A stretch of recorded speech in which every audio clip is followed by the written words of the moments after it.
2.577%।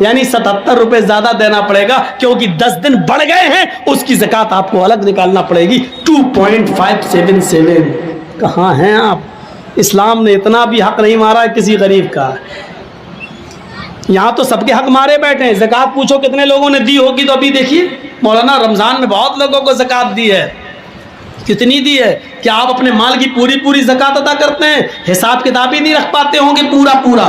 حضرت ابو بکر صدیق کو ایک صحابی نے بکری دے دی تھی, یہ لیجئے میری 40 بکریاں, ایک بکری زکات میں بنتی ہے, یہ لیجئے. حضرت ابو بکر صدیق بکری لینے کے بعد کہنے لگے اللہ کے نبی کو بھی تم نے ایک بکری دی تھی.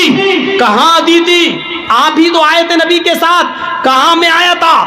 اس وقت بھی 40 بکری تھی, آج بھی 40 بکری ہے. پہلے بھی میں نے ایک بکری دی تھی, آج بھی ایک بکری میرے اوپر زکات بنتی ہے. حضرت ابو بکر صدیق نے کہا کہ میں نے اللہ کے نبی صلی اللہ علیہ وسلم کو دیکھا کہ آپ نے ایک بکری ان کو رسی کے ساتھ دی تھی, رسی سمیت بکری دی تھی, رسی سمیت. اور آج آپ مجھے بکری دے رہے, رسی آپ نے اپنے پاس رکھ لی. تو صحابی نے کہا کہ رسی کا آپ کیا کریں گے, میں دوسری بکری باندھ لوں گا, بکری تو دے رہا ہوں نا. تو حضرت ابو بکر صدیق نے کہا تھا اللہ کے رسول کو تم نے رسی کے ساتھ بکری دی تھی اور مجھے صرف بکری دے رہے ہو, رسی نہیں. اللہ کی قسم اگر رسی روک لو گے, بکری تو دے رہے ہو لیکن رسی اگر روک لو گے تو میں تم سے جہاد کروں گا, میں تم سے لڑوں گا, میں تم سے قتال کروں گا, میں تم سے جہاد کروں گا. غور کرو, بکری دے رہا ہے وہ صحابی, صرف رسی روک رہا ہے. تو ابو بکر صدیق کہہ رہے ہیں کہ میں تم سے جہاد کروں گا, میں قتال کروں گا. یہاں تو روپیہ مارے بیٹھے ہیں, غریبوں کا پورا حق مارے بیٹھے ہیں. لاکھوں کے مالک 1000 کی زکات دے دی, ہو گئی. آپ کے پاس 1 لاکھ روپیہ ہے, 2500 روپے زکات بنتی ہے, آپ نے 2400 روپے دے دیے, 400 2400 روپے آپ نے دے دیے, 2400 2400 روپے آپ نے دے دیے, 100 روپے روک لیا یا نہیں دیا, آپ کی 2400 روپے کی زکات بیکار. آپ نے غریبوں کا حق مارا ہے. میرے بھائیوں, وہ 100 روپے بھی آپ سے لیے جائیں گے اور غریب کو دیے جائیں گے. اسلام غریب کا حق نہیں مارتا ہے. اللہ کہتا ہے میرے پاس میرا حق مار کے آؤ گے, قیامت کے دن میں اپنا حق معاف کر سکتا ہوں, لیکن کسی غریب کا حق مار کے آؤ گے تو میں معاف نہیں کروں گا. نماز میں اور روزے میں کچھ کمیاں ہو جائیں تو قیامت کے دن اللہ معاف کر سکتا ہے, لیکن کسی کا حق مارا ہوگا. ہمارے اٹاوا میں ایک آدمی وضو بنا رہا تھا, میں مسجد میں وضو بنا رہا تھا, تو ایک روزے کی حالت میں, تو ایک نوجوان تھا, کلا کرتے کے وقت وضو بنانے کے بعد ہم سے کہنے لگا مولانا ایک مسئلہ بتاؤ. میں نے کہا جی بولیے. یہ وضو کرتے ہیں جو کلا کرتے ہیں نا, کلا کیا تو یہ پانی تھوڑا سا چپک جاتا ہے زبان میں. بھائی کلا کریں گے ایسے کریں گے تو اب پانی تو زبان میں تھوڑا سا لگ ہی جائے گا نا, ایسے تو کوئی نہیں کرتا ہے. پانی کو تھوک رہا ہو تو پانی زبان میں لگ جاتا ہے. اگر وہ پانی کسی طریقے سے حلق کے اندر پہنچ جائے, پانی کا قطرہ, وضو بناتے وقت جو پانی زبان پہ رہ جاتا ہے وہ قطرہ بن کے اگر حلق کے نیچے چلا جائے تو کیا اس سے روزے پر کوئی فرق پڑے گا؟ میں نے کہا تم نے مسئلہ بہت اچھا پوچھا, میں کل جمعے کے خطبے میں اس مسئلے کو بتاؤں گا تاکہ سب کو معلوم ہو جائے. کہنے لگا ابھی مجھے بتا دیجئے. میں نے کہا یار تمہیں بتاؤں گا تمہیں اکیلے معلوم ہوگا, تم نے بہت اچھا مسئلہ پوچھا, کل جمعے کا خطبہ ہے, میں شاہی جامع مسجد میں خطبہ دوں گا تو تمہیں بتا دوں گا. کہنے لگا ٹھیک ہے. اگلی صف میں بیٹھا تھا وہ آدمی, میں نے پورے دن بھر اس کا بایو ڈاٹا تلاش کیا کہ بڑا متقی آدمی ہے, بڑا پرہیزگار آدمی ہے, بڑا نیک آدمی ہے, اتنی سی بات پوچھ رہا ہے, تو اس کا بایو ڈاٹا دیکھیں کہ کون ہے کیا ہے. تو اس کا بایو ڈاٹا ملا تو بہت کچھ ملا. تو میں نے جمعے کے خطبے میں یہ بات کہی کہ آج اس کا نام نہیں دیا, میں نے کہا لوگ آج ہم سے یہ مسئلہ پوچھتے ہیں کہ وضو بناتے وقت اگر وضو کا بچا ہوا پانی زبان پہ رہ جائے اور حلق کے ذریعے اس کا کوئی قطرہ پیٹ میں چلا جائے تو روزے پہ کوئی فرق پڑتا ہے؟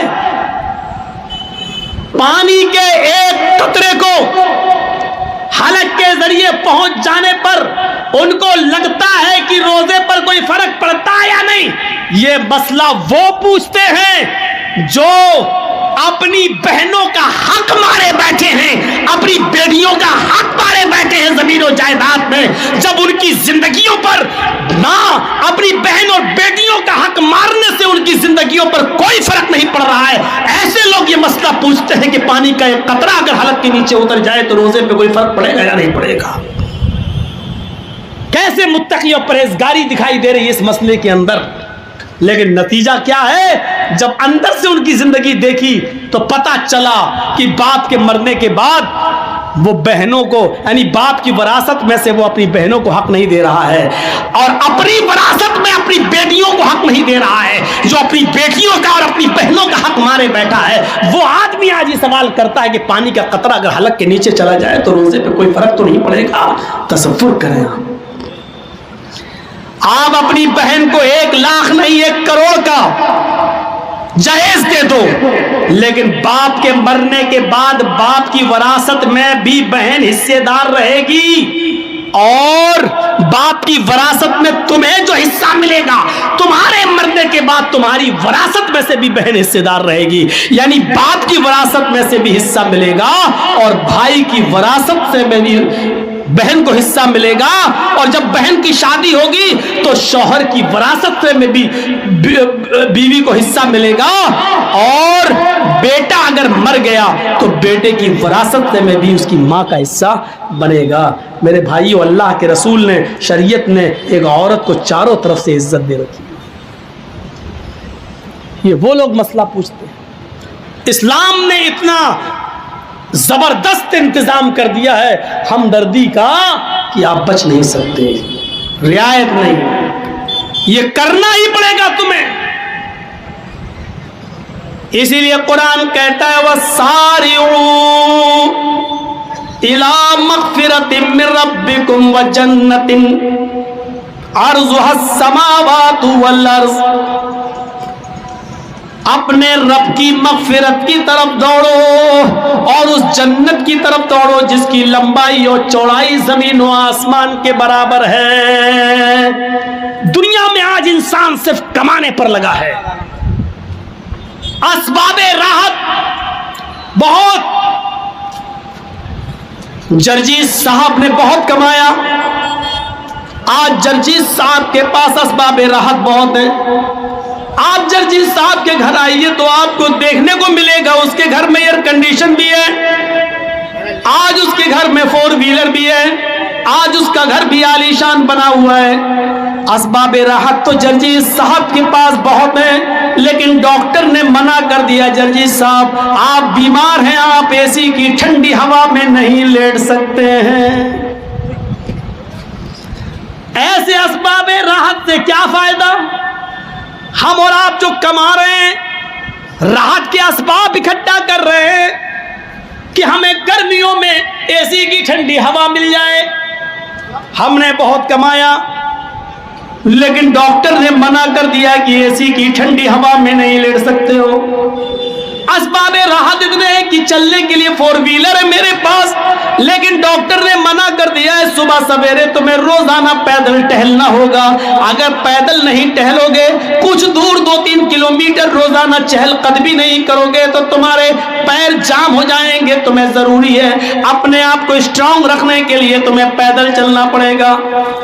طرح طرح کی مٹھائیاں رکھی ہوئی ہیں، رس ملائی رکھی ہوئی ہے، رسگلہ رکھا ہوا ہے، چھینا رکھا ہوا ہے، بہترین مٹھائی ہے۔ جرجیز صاحب نے بہت کمایا ہے، اسباب راحت ہے، اسی چیز کے لیے تو کما رہے تھے کہ اچھا کھائیں اچھا پیئیں، لیکن ڈاکٹر نے منع کر دیا ہے تمہیں شوگر 400 پار ہو چکی ہے، لہذا تم یہ مٹھائی نہیں کھا سکتے ہو۔ غور کیجئے، جرجیز صاحب نے اتنا کمایا، اتنا کمایا، اتنا کمایا کہ میرا بیٹا نیٹ نہیں کر پایا تو پرائیویٹ طریقے سے ہم نے اس کو کسی اسکول میں ایڈمٹ کیا، میڈیکل کالج میں بھرتی کیا۔ 50 لاکھ روپے دے کر میں نے، 80 لاکھ روپے دے کر میں نے MBBS میں اس کا ایڈمیشن کرا دیا۔ بچے پڑھ جائیں گے، لکھ جائیں گے، اپنا کمائیں گے، کھائیں گے، اچھا رہے گا۔ بہت زیادہ اسباب راحت ہم نے سوچ لیا تھا، بچہ ہمارا پڑھ لکھ کر بہت بڑا ڈاکٹر بن گیا، وہ امریکہ میں یا لندن کے اندر ڈاکٹری بھی کرنے لگا، اس نے وہیں پر کسی انگریز عورت سے شادی بھی کر لی، بڑے فخر سے 1